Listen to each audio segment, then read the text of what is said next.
നമ്മള് കളിക്കുമ്പോ നീ അപ്പൂനെ കൂട്ടണ്ടട്ടോ. ശരിയാ, ഓന് നമ്മളെ കളിയൊക്കെ കൊളാക്കും. ആ, നിങ്ങളിവിടെ കളിക്കാണില്ലേ? എന്നാ ഞാനും ഉണ്ട് കളിക്കാൻ. എന്റെ വണ്ടി ഞാൻ ആ ബെഡിന്റെ മുകളിൽ കയറ്റി വെച്ചിട്ട് കളിച്ചു. നിങ്ങൾ അപ്പുറം കളിച്ചോളിട്ടാ. നീ പിന്നെയും വന്നില്ലേ ഞങ്ങളെ കളി കൊളാക്കാൻ വേണ്ടിട്ട്? ഇന്ന് ഞങ്ങൾ കളിക്കാൻ കൂട്ടൂല. എന്റെ വണ്ടി ഞങ്ങളെ ബെഡുമ്പോ കയറ്റിയും വേണ്ട. അതിന് സമ്മതിച്ചില്ലെങ്കിൽ ഞാൻ അമ്മനോട് പറഞ്ഞു കൊടുക്കും. കേറിക്കോ കേറിക്കോ കളിച്ചോ. നല്ല ശക്തിയിൽ ചാടിക്കോ. എന്നാ അവന്റെ വണ്ടി വിക്കട്ടെ താഴത്തേക്ക്.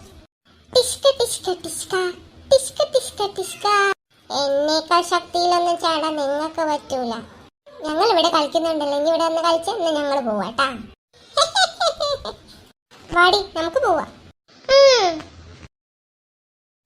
ഞാൻ ബോള് തട്ടിയിട്ട് ഇനി തിരിച്ച് തട്ടിയാൽ മതിട്ടാ.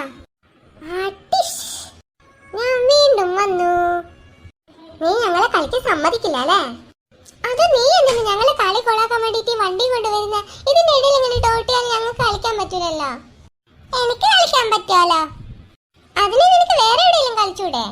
നിങ്ങൾ വേറെ എവിടെയെങ്കിലും കളിച്ചോ, ഞാനിവിടെ കളിക്കൂ. നേരത്തെ ഞങ്ങൾ കളിച്ചിട്ട് നീ വീണ്ടും വന്നല്ലോ.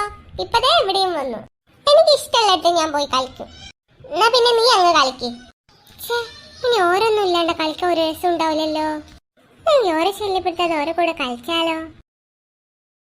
ഇനി ഓന് വരാണ്ട് നമുക്ക് ഇവിടെ ഒറ്റയ്ക്കിരുന്ന് കളിക്കാം. ഒറ്റയ്ക്കിരുന്ന് കളിക്കാന്ന് നമ്മള് രണ്ടാളില്ലേ? അതെന്നാടാ പറഞ്ഞേ? ഇനി എന്തെങ്ങനെ വായും തുറന്നിരിക്കണേ? ഇനി അങ്ങോട്ടൊന്ന് നോക്കി നോക്ക്. ഇനി പിന്നെയും വന്നാ? ഞാനില്ലേ ഇനി കച്ചറ ഉണ്ടാക്കാൻ വന്നതല്ലേ. നിങ്ങളെ കളിയൊന്നും കൊളാക്കൂല. ഞാൻ നിങ്ങളെ കൂടെ കളിക്കാൻ വരട്ടെ? നീ സത്യാണ് പറയുന്നേ. ഇനി പറയുന്ന കേൾക്കുമ്പോ പാവം തോന്നുന്നുണ്ട്. എന്നാ എന്നെ കളിക്കാൻ കൂട്ടാട്ടോ. എന്നാ പിന്നെ ഞാൻ എന്റെ വണ്ടി എടുത്തിട്ട് വരട്ടെ.